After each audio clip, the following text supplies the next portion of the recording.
In today's video, I'm going to show you how to display a product collection in the cart drawer when it's empty. As you can see on the screen, since there are no products in my cart, it displays a feature collection. In this tutorial, I'll walk you through the process of adding any collection to the cart drawer. And for the purpose of this example, I'm using Dawn theme. So at first, let's log into Shopify admin account and then select online store. Now look for Dawn theme, in my case it's version 15.2.0, and then select customize. Once the editor loads, on the left, click on the gear icon, which is theme settings, and then scroll a bit down till you find cart section right here at the bottom. Let's expand it. At first, make sure to select the cart type as drawer, and then at the bottom, there's an option to add a collection.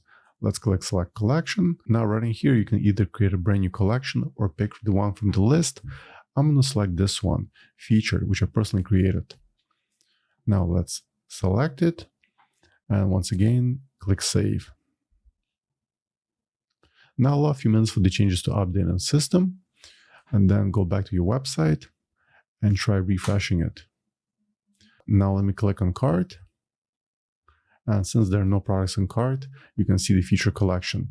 In case there's a product, let's say I'll add this gray sofa, you won't see the feature collection. In order to view it, there must be no products in the cart. So that's all I want to show you in this short video. Hope you found it helpful. For more Shopify tutorials, please subscribe to my channel. Thank you.